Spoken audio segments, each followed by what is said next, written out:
All right, guys, what's going on? My name is Matt Bernardo. Obviously, if you're on my YouTube channel, I think it's called Bernardo's Training. I'm taking a little pivot here with my channel.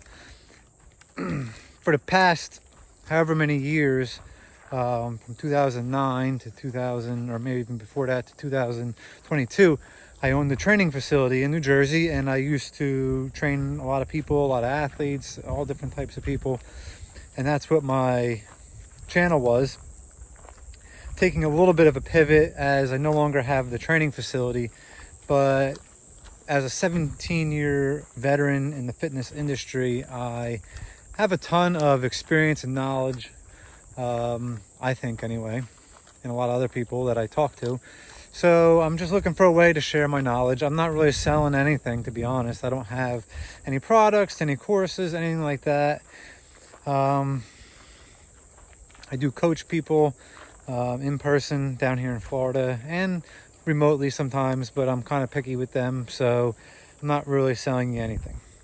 But I wanted to just, find a way to bring my knowledge to basically men everywhere. I feel like we're under siege here in the West or in the United States.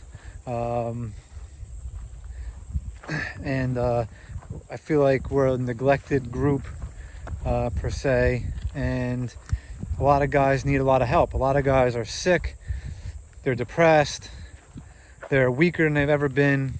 Testosterone is at an all-time low. I think the stats now say that men or like 25-year-old men have the amount of testosterone that a 65 or a 70-year-old, don't quote me, it's something like that, 70-year-old had 30 or 40 years ago.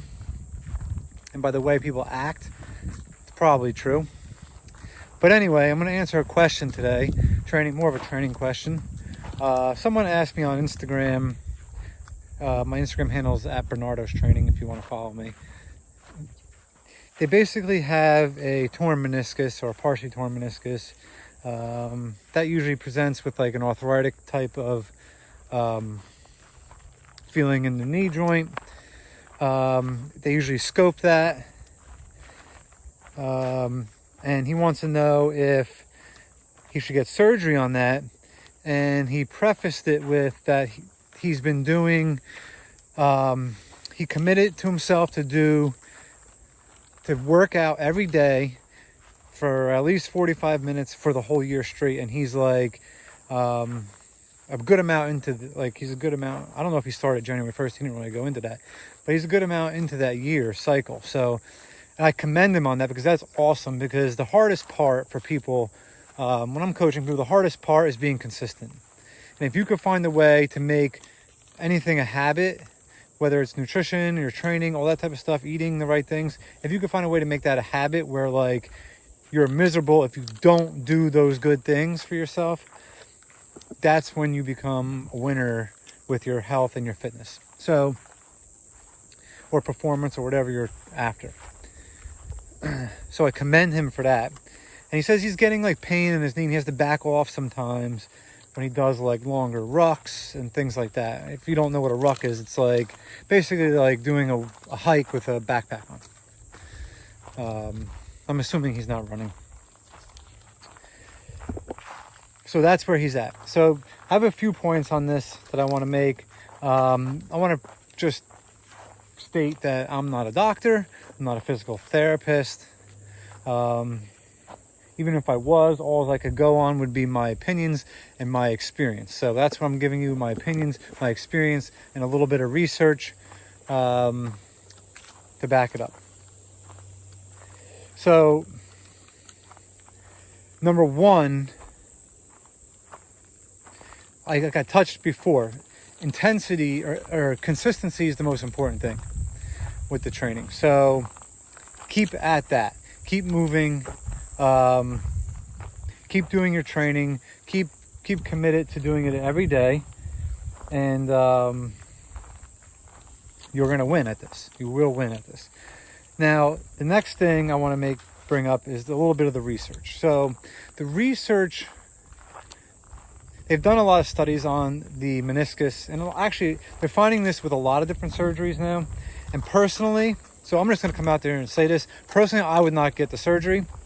And if you were like one of my clients, I would tell you try not to get this surgery. And because you're still exercising every day, it's not totally hindering your way of life. Or if you had something that you love to do and that you did, and it was like your joy in life, and you could no longer do it, but you would be able to do it if you had surgery, I would say consider the surgery. Most things work themselves out over time. Our bodies are fucking amazing machines. It just, most people don't get the chance to experience it because their bodies don't heal because they don't treat their bodies the proper way. So as long as you're eating right and you're exercising, I use that term loosely, and you're doing that right, your body will eventually heal. Now the meniscus isn't, if it's torn, it's not going to heal itself, which I think if it's partially torn, don't quote me, but it might sometimes heal, they might heal themselves. But the research with the studies, with the surgeries, is pretty clear that, so they've done a bunch of different studies, and let me just go through this quick here. They did one where they took people and they did arthroscopic meniscus surgery, and then they had the other group did just exercise and therapy. And after 2 years, there was no difference in the two groups. So basically the surgery was for nothing.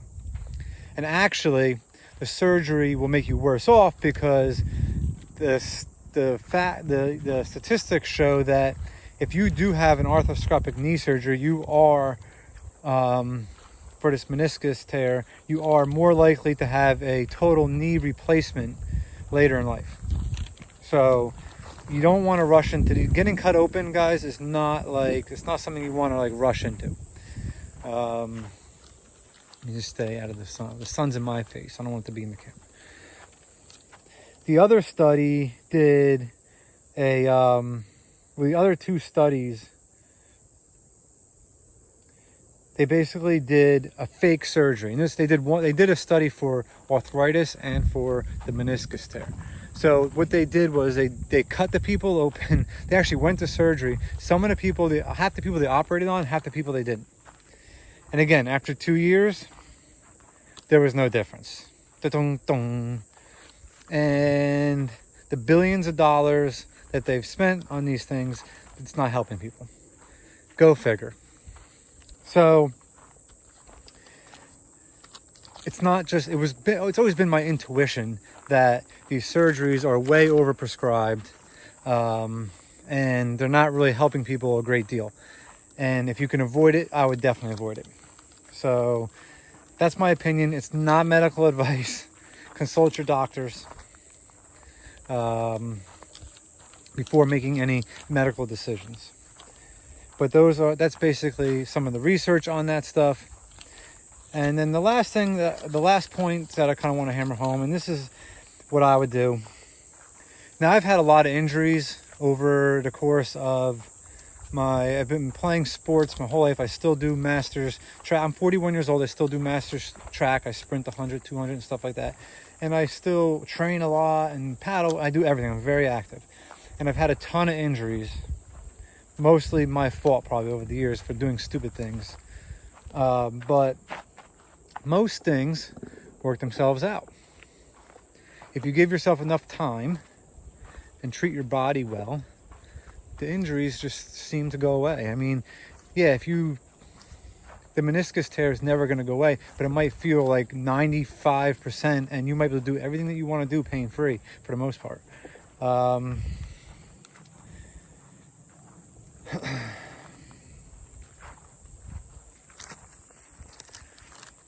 So with that being said, you got to just give yourself some time, give yourself exercise that doesn't hurt, right? So the biggest setbacks that people have with this type of stuff is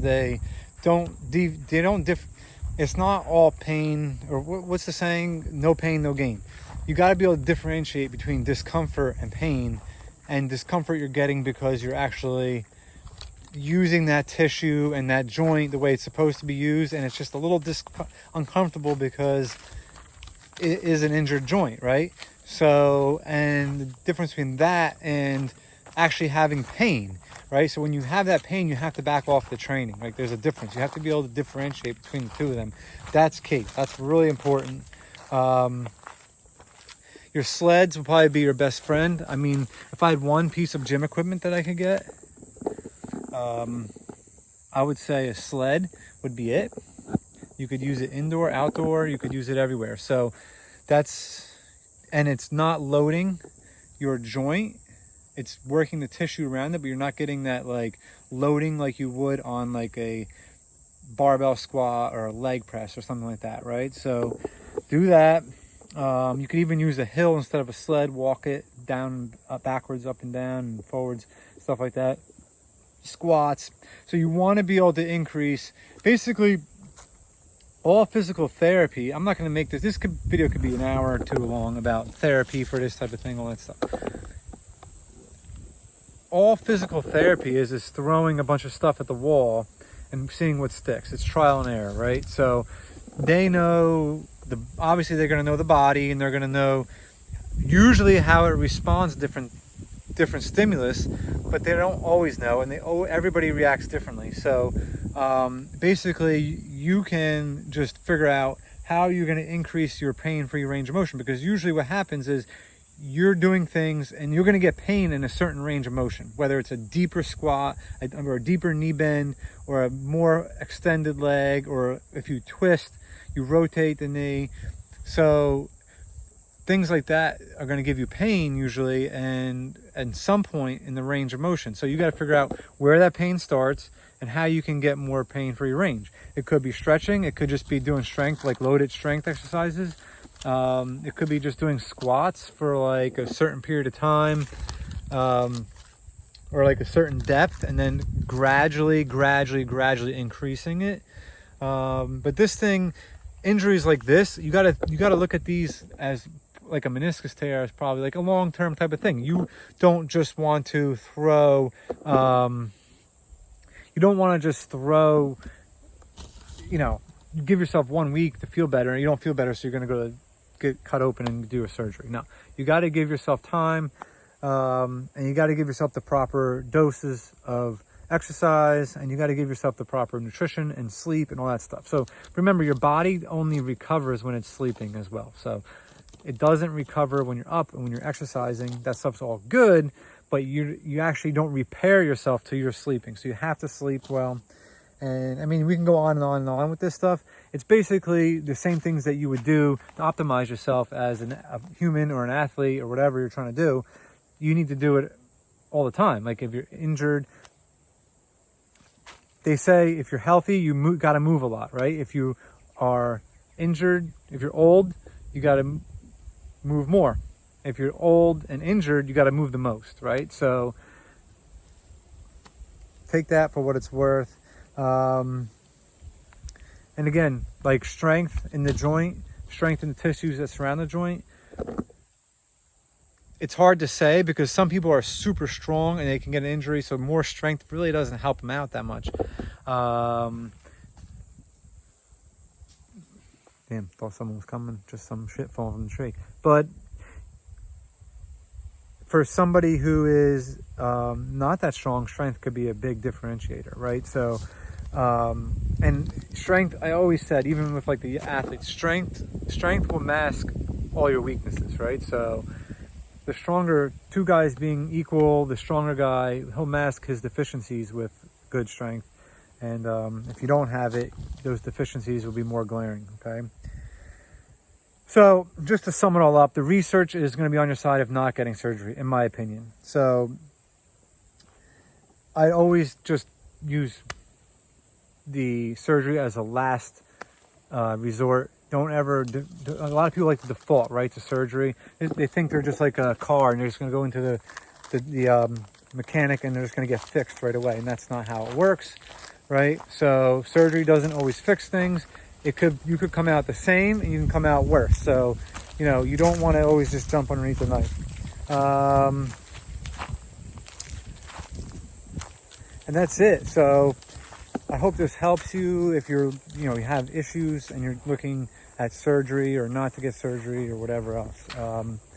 You know, I probably rambled on a little bit, but the same things that you would do to optimize yourself if you're pain-free or injury-free, you have to do when you're injured, right? You have to get sleep, you have to eat good, you have to differentiate between pain and just discomfort, and you have to train the joint, and you got to, you know, increase your pain-free range of motion, find out what that is, and then go and use it and test it, right? So if you are into like hill running, you got to go test it out on the hill. But if you're into mountain biking, you got to get on that mountain bike and test it and see where you are with it without re-injuring yourself. And hopefully this helps. If you have had this surgery, comment below. If you if you have this injury and didn't have the surgery, comment below. Let me hear I'd like to hear other people's experiences, because I've had a lot of experience, but again, it's just one person. And everybody has different experiences. Some people probably will say that they've had the surgery and they feel fine, and some people could say that they had the surgery and it didn't help them at all, that they're worse off. So let me know in the comments below, and like the video, subscribe so we can get this out and help other guys around the world dealing with injuries, because injuries really are emotionally, they set you back, you know. So you really want to be able to get over them, and the best is not to get them in the first place, but sometimes things just crop up, and that's it. So that's it. Peace.